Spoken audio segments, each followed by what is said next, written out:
Welcome to Scripted Mind Studios. I'm Phil Seth, and we're doing an exercise we call the Dirty Hands.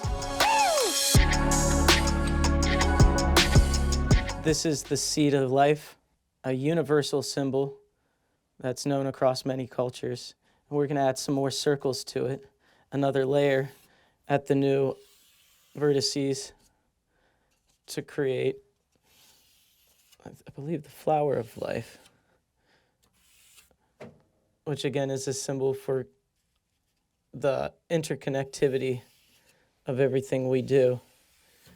And, as artists, it's very easy to think we're separated from everything, but really, we're working these same cycles that the millions of other people that have walked this planet have. And a lot of them, their television set was a bonfire. And now we're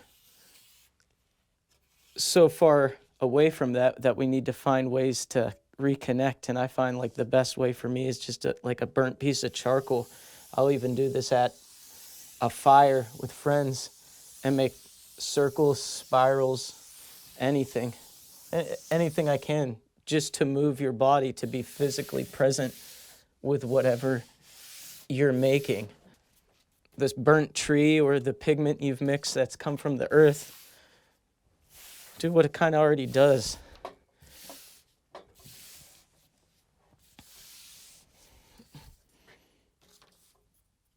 I also love just how within the seed it makes these little petals. If you start looking for this shape, you'll find it everywhere, but it also kind of does look like a little seed to me too. But now it's kind of looking like some weird phoenix rising from the ashes. You can start doing like more of your hard lines, like line your time and grid up. Like if this is your life, what is the frequency that your life's rolling on? Is it nice and even?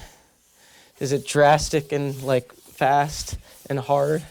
I mean, sometimes you might just need to get in and move your body and let it express itself as opposed to worrying about what the final product is going to be. We all start in this geometric mathematical pattern and equation, but we are the wild card of the equation. I think an AI could make this exact same thing, but the problem is he didn't feel it like we did. Didn't have to go through everything that would lead you into this. And having an actual physical relationship with what you're making, I think, is kind of magical and important. And then you could bring back any of the circles or shapes you want to, and they kind of make their own beautiful patterns. You see all these symbols, they might have different meanings to different people's cultures and how they've been passed down. But essentially, I think the important thing to remember with it is it's all within us, and we're just these little patterns creating new patterns ourselves. And then this is important to actually make contact with what you're doing. It doesn't necessarily have to have a shape or anything, but this table has this great WWF kind of like bounce back effect where the charcoal is kind of picking up and all these patterns are making cool new shapes. Life's happening and chaotic. It's hard to see the underlying geometry of things. Everything can seem wild. Kind of like this is starting to look now. I like it when it gets messy to this point because you're not sure what's happening anymore. And I think at this point with art or life, you have two choices. Either try to look at the whole thing as a composition and make sense of it all at once, or take a snapshot of something small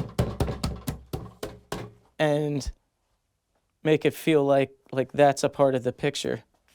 Kind of walking around and looking to see what might interest me or what could look like something based on the lines that are already there. Like I saw a little eye poking out and a line that kind of looked like a nose. Sometimes, yeah, if your paper works with you, you can do a subtractive thing and kind of add a highlight to areas by just pulling some of the charcoal up. Again, continually getting messier and messier as you progress through it. But I feel like that's part of the fun of this. We don't get out and get dirty enough. So yeah, we kind of got a face here.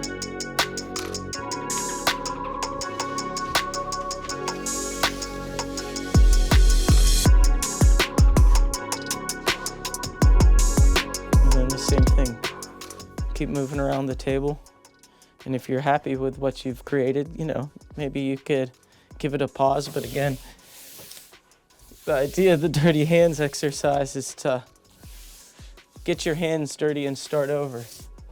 It's almost important sometimes to just wreck something that you already thought was finished just so you could start anew. I mean, I feel like life kind of works in that way. Well, now that we have our chaotic mess, as I said, it's nice to be a chaotic mess sometimes. Like, life is a chaotic mess. You don't have control of it in like a Bob Ross kind of way. You know, this is the world that you control.